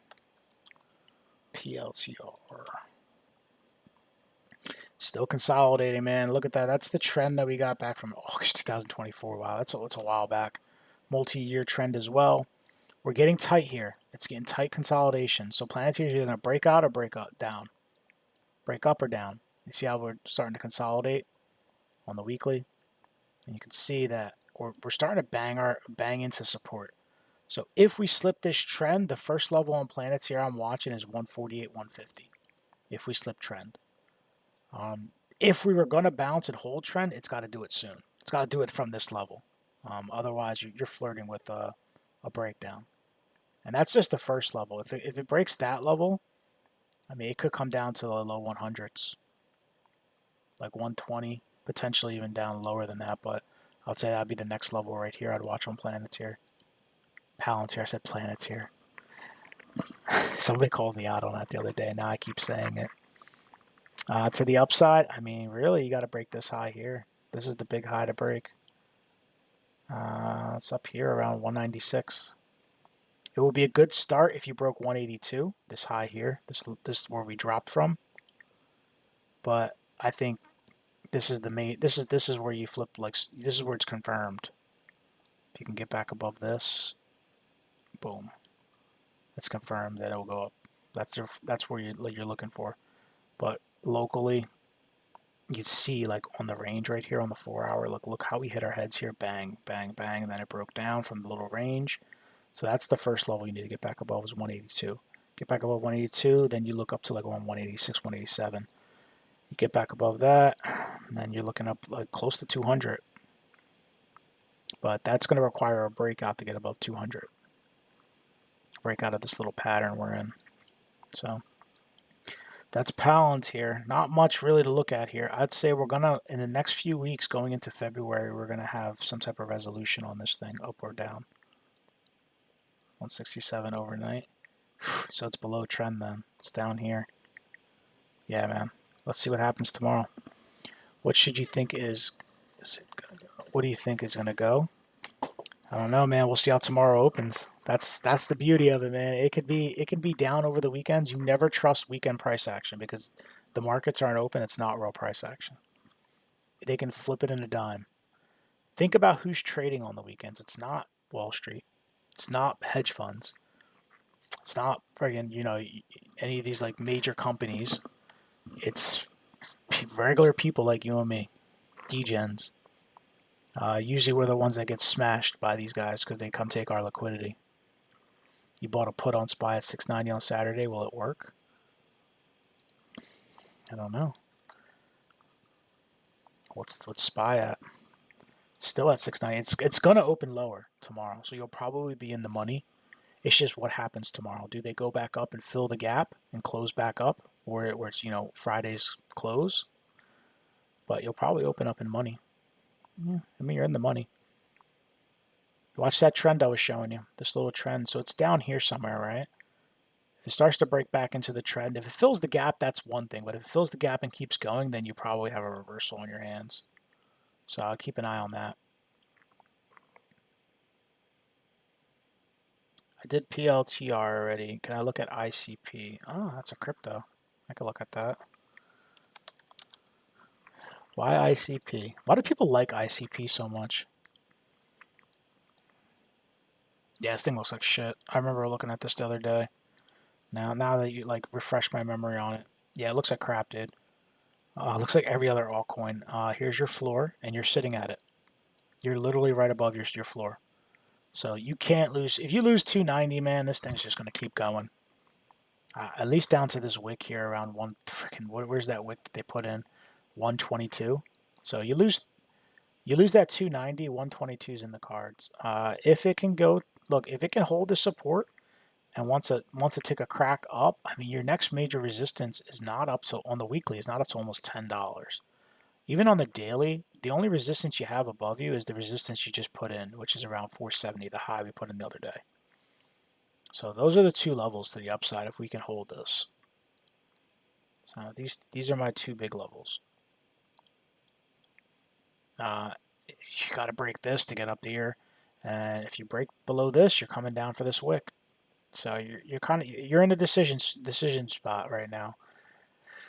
I mean, it doesn't look, or I'll say this, it doesn't look horrible, because if I was just looking at it like market structure wise on like a 4-hour, this is good. This is good market structure. You have a break, flag, break, and you're starting to consolidate. Is it a flag? We won't know yet. It does look a little wicky though, so there's a lot of manipulation going on, but hey, maybe this thing is poised for a break. Maybe it just has to go a little lower. Who knows? Bitcoin's definitely got to be going up for this thing to go up, though. I can tell you right now. So maybe that is a flag forming on ICP. Takes us up to about this high right here, which would make sense, right around the $6 level. That could make some sense. I mean, on the 4-hour, that's a significant level. Yeah, we'll see what happens, man. Don't want to lose. You don't want to start losing $3. You start getting back down to $3, back at this range low, it's not looking so hot, because you don't want to lose this low, because then you lose your market structure on the 4-hour, and you don't want to do that. That's kind of what's holding it up right now on ICP.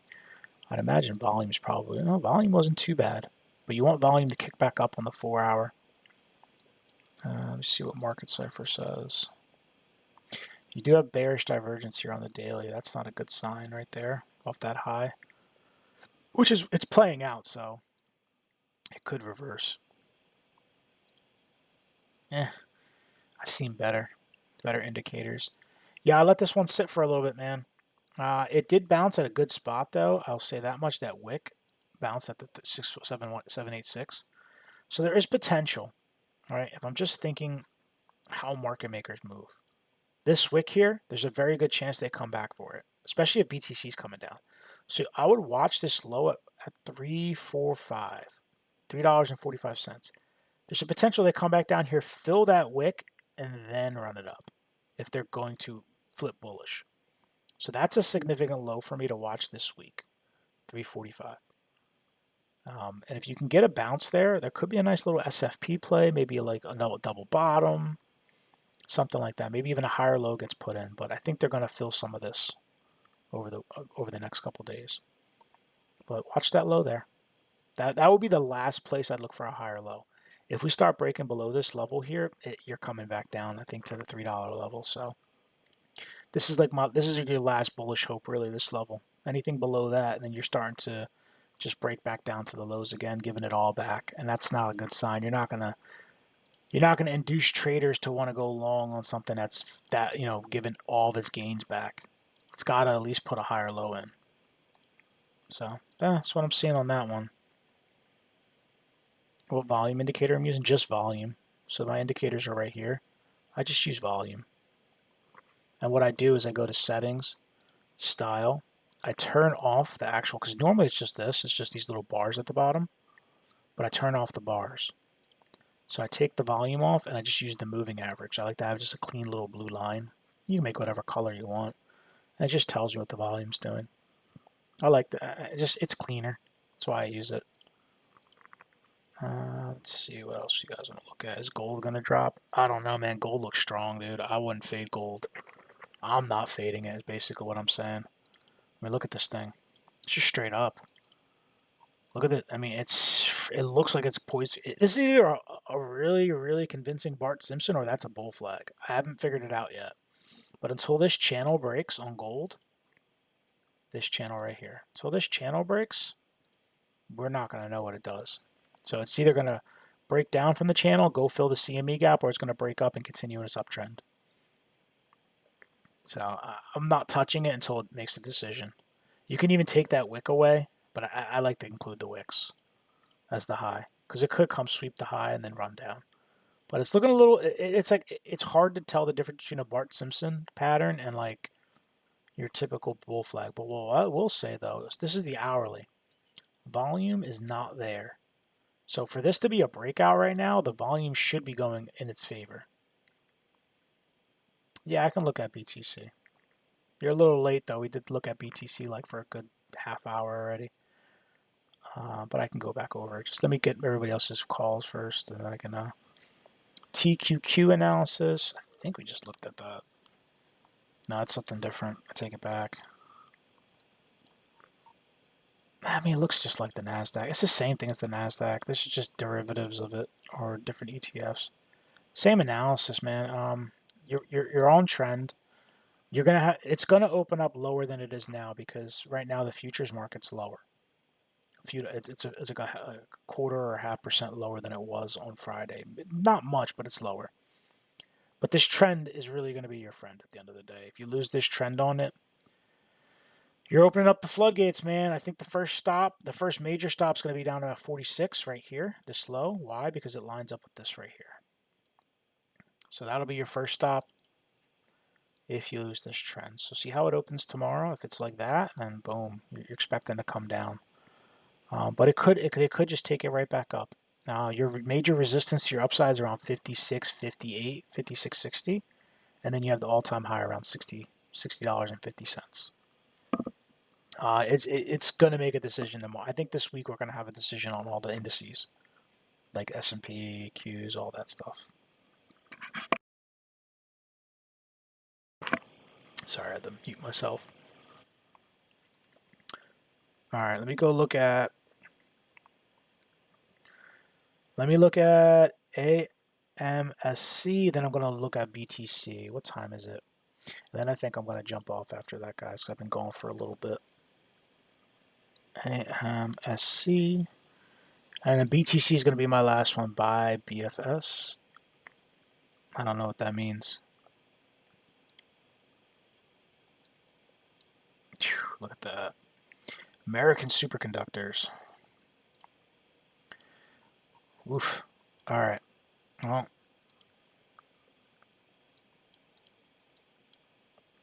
what are we bouncing on? Right here. So we were ranging underneath $31, $32, right, for a while. Came up, tapped our heads, came down. This is years, by the way. This is not a small. This is a weekly chart. And we've been banging our heads since 2024 on this level, and we finally broke it, right? Nice, clean breakout. Well, it's coming back down and testing it again. This is a big level. We left behind a big gap. So now we can start planning what may happen or what we can look for. So we know that's a CME gap, and we know they like to fill these things. It also lines up that if we were going to come up here, right, lines up with the 618. The top of that gap is a 618 retracement. So if we were going to put a lower high in, it would be somewhere up here. Somewhere around 56, possibly even up to $60. Maybe a little higher. If we can hold this level first. So 31 needs to hold. It can dip a little bit below, but you don't want closures under there. You don't want acceptance under there. So this is your range. If you break above, my guess is it's going to go for this gap. It probably won't go straight through the gap the first touch. Probably reject. They usually do because those serve as resistance. And then if it's going to attack it, it'll go for it. It'll probably pull back initially, then go for it.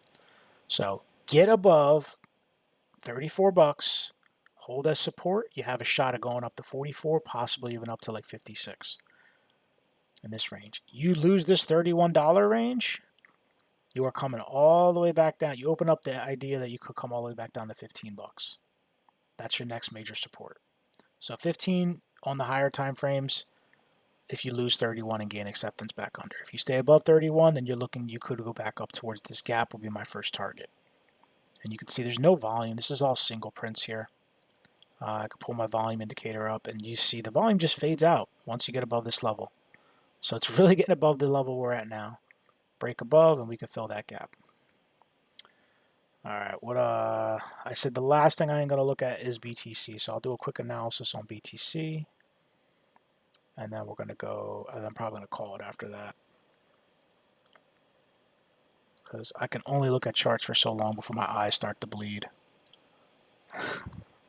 It's funny. When you're a trader, you're always looking at the charts. So it's like, all right, so do you want short-term or you want the long-term analysis? What are we looking for here, Dina? Give me a time frame. Otherwise, I'm just going to do a daily analysis. Short? Okay. Let's do 4 hour then. 4 hour and below. All right, look. We lost. We opened and closed CME up here at 95.3. And then we dumped yesterday. So that basically said we waited for CME to close and we swept down. So BTC is currently operating under a major impulse. Markets haven't opened yet for at least the US. That was Asia that dumped us last night. You go down to a lower time frame, you can see we have resistance around 93.3. That was where we've been banging our heads on all day today. And we eventually failed it. It was a little bit of a bear flag after this larger impulse. Couldn't get above that level, and now we're rolling over. My bias is to the downside. My first level to the downside I'm looking at is this 91.8. This wick low that we put in. That is the weekend low now. That has now become the weekend low. If they're going to sweep anything and reverse it, they're at least going to sweep that level. If we continue down and if this bear flag actually plays out, right? Take the measured move this, pop it over here, takes us down to around 89.5. 89.5 is the next major level on the 4 hour I was watching, because that takes us down to this channel, which is the bear flag, the lower part of the channel, which is the bottom of the bear flag. And it also takes us down to the bigger liquidity areas down here we left behind. This 90,000 and 89.3, 89.2. So this is going to be a big area for if we do continue down and this flag plays out. The first area I'm watching is 91.8, but the real big area where I'll be looking for longs is probably going to be in the 89 to 90,000. That's going to be my big area. That could happen in the next few days, but I think if we're looking short term, your most immediate short term is going to be this 91.8 to the downside, and to the upside, your big level to get above is going to be your 93.3. This could range out. This could just be a range for a few days. We don't know yet. We'll find out in a few. We'll find out like this week as the price develops. But this could be support for a little bit, and this could be resistance. So if you're playing it on like a lower time frame, that's how I would mark it out. And for now, the trend is down. You can just see we have high. I'll show you on the 15 where the trend flipped today. Wow, I was like I gotta go short. So we put a high in, right? On the 15, we put a low, we put a lower high, and we broke that low. That is a 15-minute market structure shift. That is usually when I start looking to scalp short, right? Perfect market structure shift, right? Breaks down, comes all the way down, comes back up, puts in the lower high. Doesn't have to always come back up. It can even go higher than that, but it put in the lower high, lower than this high, and it's continuing down. So the market structure is down for now on the shorter time frames. You probably have a little bit of a trend too starting to form, maybe, yeah, sort of. Maybe we draw it from here. It's a little cleaner. So you have a shorter time frame trend as well. So I'm looking down to 91.8 to see what happens. That's really what I would say. My opinion on BFS. All right, I'm gonna do BFS, and that's gonna be the last one, guys. And I've really got to jump. All right, you did ask about BFS a few times. I feel bad. I wasn't sure if you were asking about it or what it was. Um, what is BFS? Is that the is it a crypto, or is this? Am I looking at the short French bond futures? This? Let me know if I'm on the right thing, Jaron.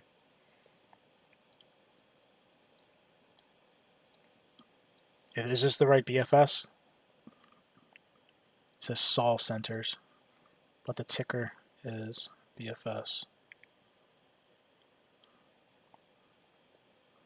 I'll give you a second to respond on that one.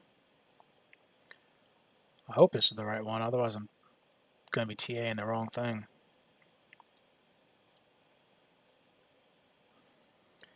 If I'm just giving my opinion on this chart, man, it's in a downtrend. I don't really like it. This looks topped out, but this might not be the right thing. Let me see if there's a BFS USDT. No, there isn't. So it's got to be this then. It's either that or it's the other one you showed me. I don't really like this chart, dude. I'll be honest, like this thing looks pretty cooked. It's got like a friggin' $40 range here from top to bottom, and we're at the lows. Do we have divergences? I mean, monthly doesn't look terrible. Looks like it could be poisoned for a breakup soon. But here's the thing, like we just had a bear flag, right? There's your bear flag.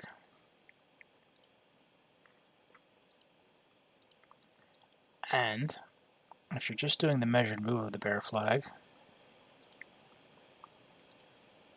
it hasn't hit the full measured move yet. The measured move actually takes you down further than where it's at now. It takes you down to sweep all these lows. So doesn't mean it doesn't. It couldn't do this though. It could 100% do this, right? It could come back up, retest, put in a lower high, and then dump. So I would say in the short term, maybe we get a little bit of upside, but I think ultimately it's probably coming down to at least take some of these levels out around 23, 24, maybe even down to 20 bucks on BFS. All right, guys.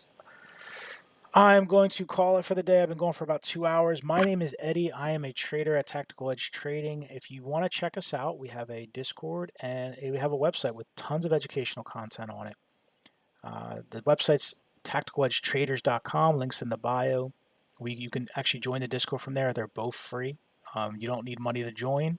You can gain a lot from all the free stuff that we have. There's tons and tons. I mean, weeks of like viewing educational content that you can learn all about this stuff.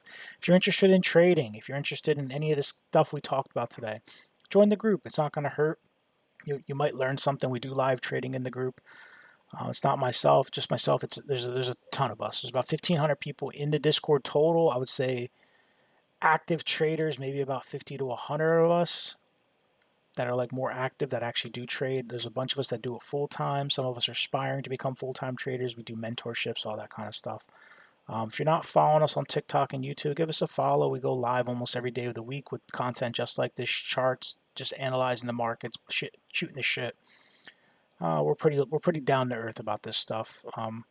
But yeah, I appreciate everybody for stopping in today. Check us out. We'll be on tomorrow, so keep an eye out, guys. Until next time, guys. Later.